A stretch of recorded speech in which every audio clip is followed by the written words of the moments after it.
ABC. Cheers.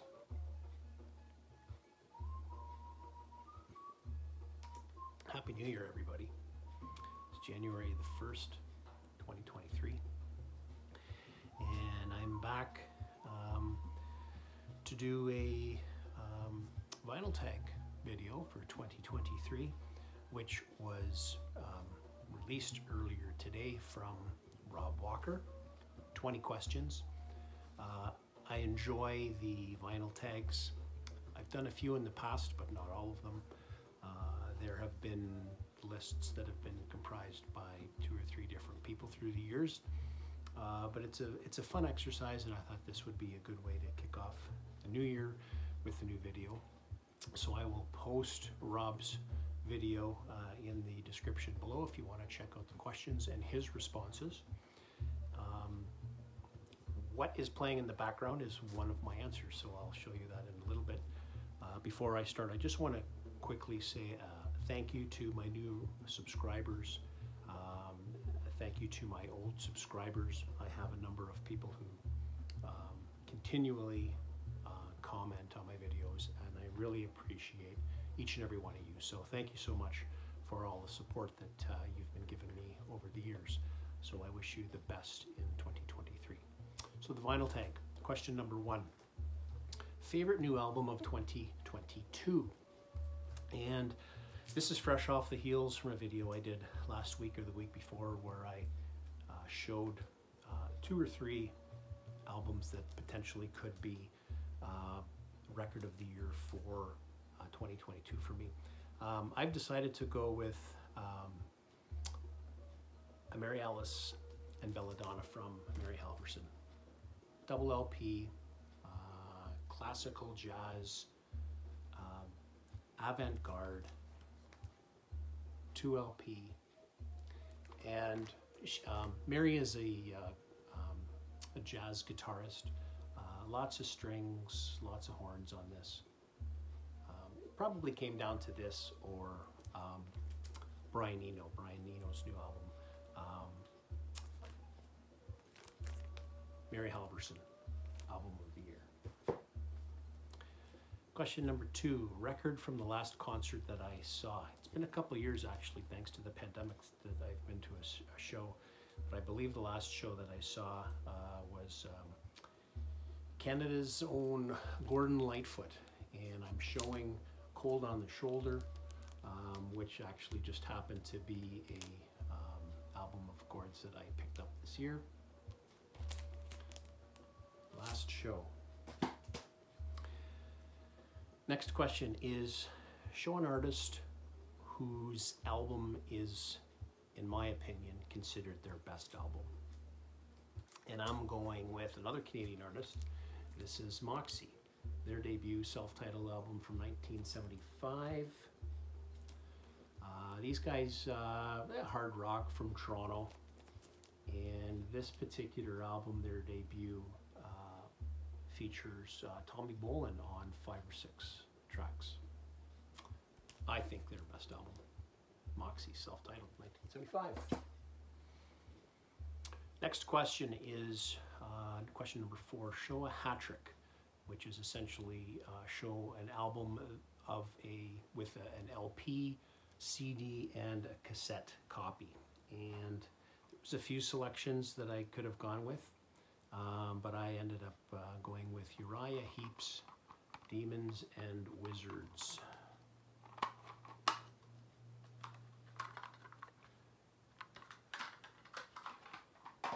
Cassette, CD, and the LP.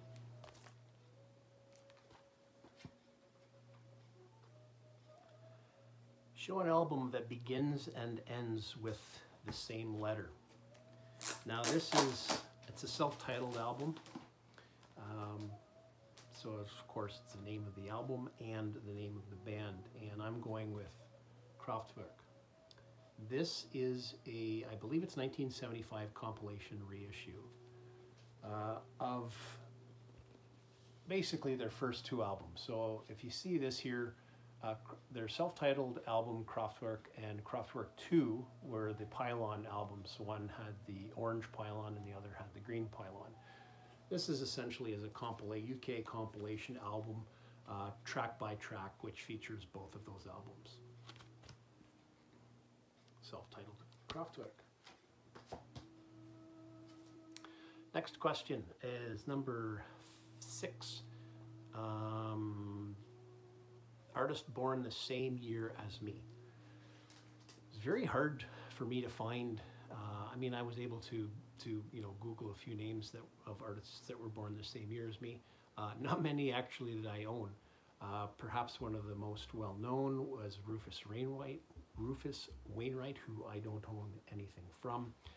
But I did find, and I had to go to actually one of my wife's CDs, and born the same year as me is the bassist from the Cranberries, Mike Hogan.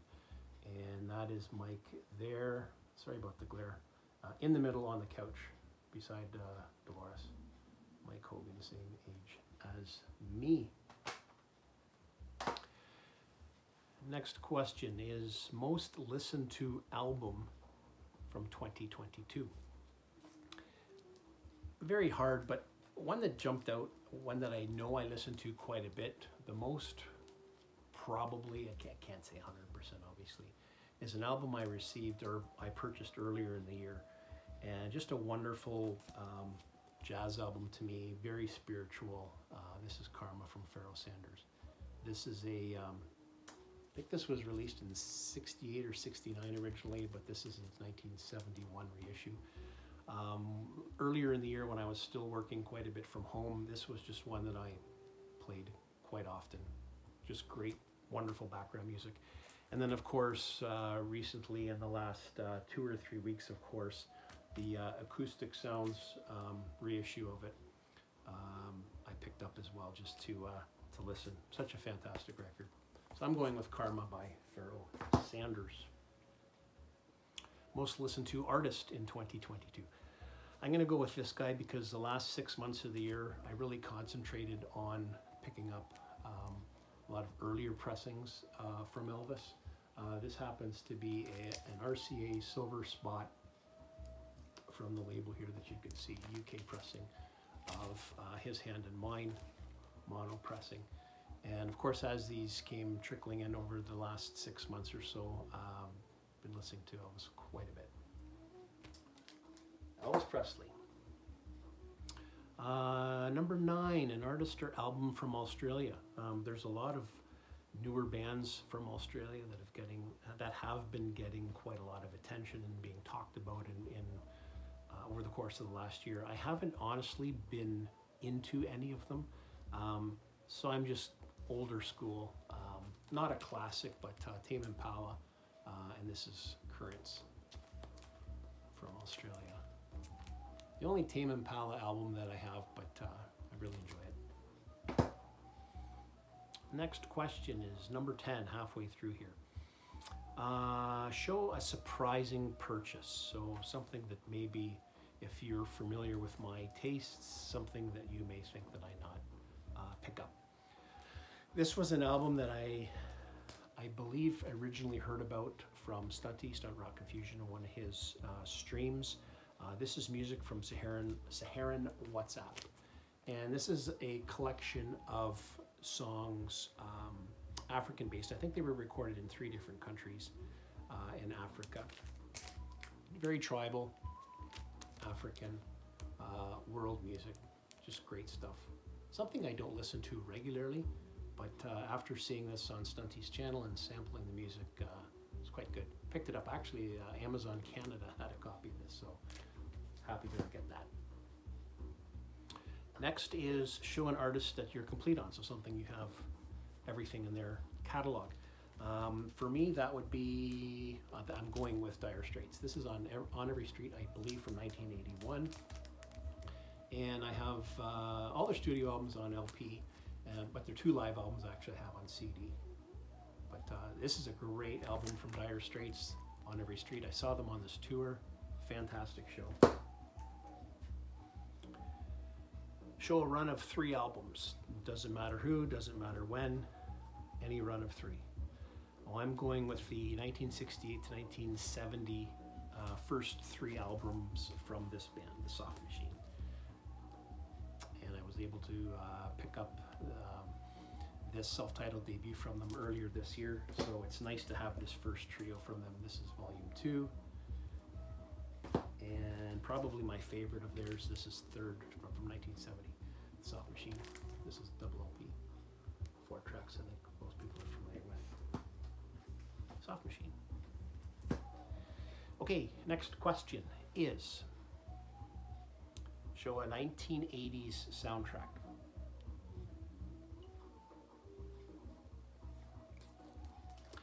This, I've never seen this film. It's called The Falcon and the Snowman, and this is a soundtrack from the Pat Metheny Group. The first track on side 2, which is called This Is Not America, is actually features on guest vocals David Bowie, and Tommy Bolin, I believe, also is on here on at least one track. So Pat Metheny Group, Falcon and the Snowman. In 2022, show an artist who passed away.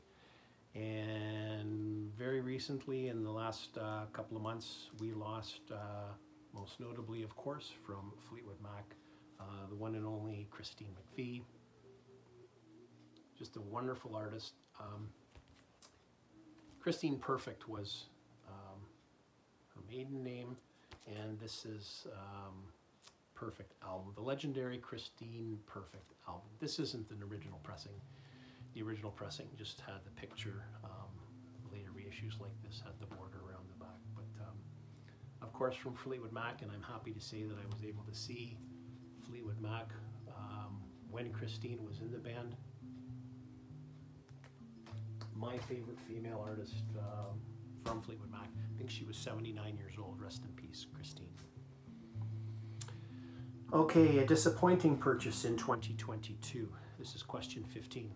This was a tough question for me because I don't do a lot of blind buys, and the one thing that I try to do with newer albums that I'm not familiar with is sample them first. So I have a pretty good idea with most of the things that I'm buying. I at least half decently enjoy or am familiar with what I'm purchasing.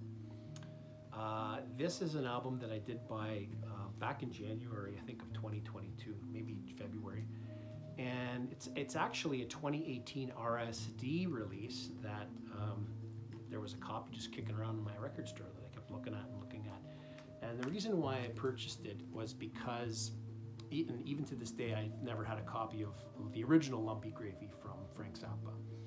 And this is essentially a symphonic or an orchestrated rendition, if you will, of Lumpy Gravy. I'm not really sure how you would describe it. Lumpy Gravy Primordial, it's called. And I don't know, I think I would prefer to have an original copy of Lumpy Gravy. So maybe one day when I do get a copy of Lumpy Gravy, I might get rid of this. But it's interesting for what it is, but it's certainly not a substitution, of course. So I mean, it was a little bit disappointing, but what do you do? Question number 16, show a non-vinyl album. And this is where we're going to get into what we're listening to. And this is a CD copy of Seven Heaven. I'm going to take it out of the case so it's not, there's no glare. But this is Glenn Velez or Glenn Velez. I believe that's him there in the middle. He is an American percussionist. And this, again, Seven Heaven, was released in 1987, I think. Yes, there's the back cover. I believe this is a German CD.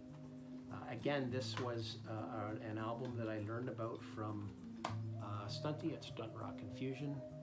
He had an LP in one of his videos, and looking it up, it was just a little too expensive or just not sort of available without paying too much shipping. But I did find a domestic copy of this on CD. It's very good. So thank you, Stunty.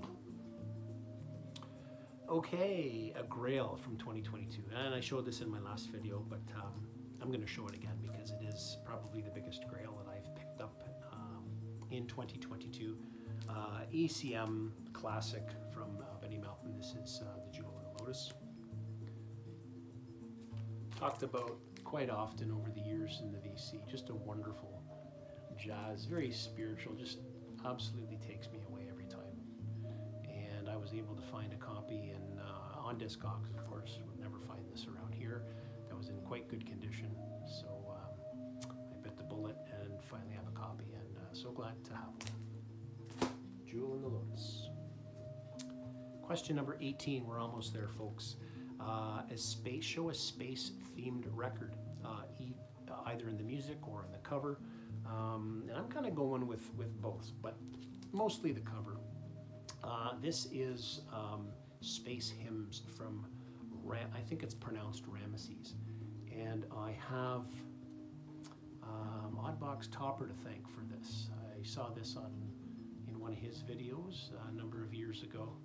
And this is, I think, originally released in '71, but this is a mid-'70s pressing. It's on Vertigo. I believe it's a Spaceship label. But it's very avant-garde, psychedelic rock. I think all the music was written by him and his wife. So there you go, space-themed with Space Hymns. Show some VCLT. Earlier this year, for the second time, I met up with great asset to the vinyl community, Jamie Cottle. Many of you are familiar with Jamie and his channel. We don't live too far from each other, so for the second time in 2 or 3 years, we got together for lunch and a dig, and Jamie VCLT'd 3 albums to me. Into the Fire. This is by Canadian artist Brian Adams, which I think most people are familiar with. This is from 1987. Then this was Chicago 7. And the third album that Jamie gifted me, another Canadian act here. This is Canadian prog rock harmonium. These guys are from Quebec, and this is Les 5 Saisons, or the 5 Seasons.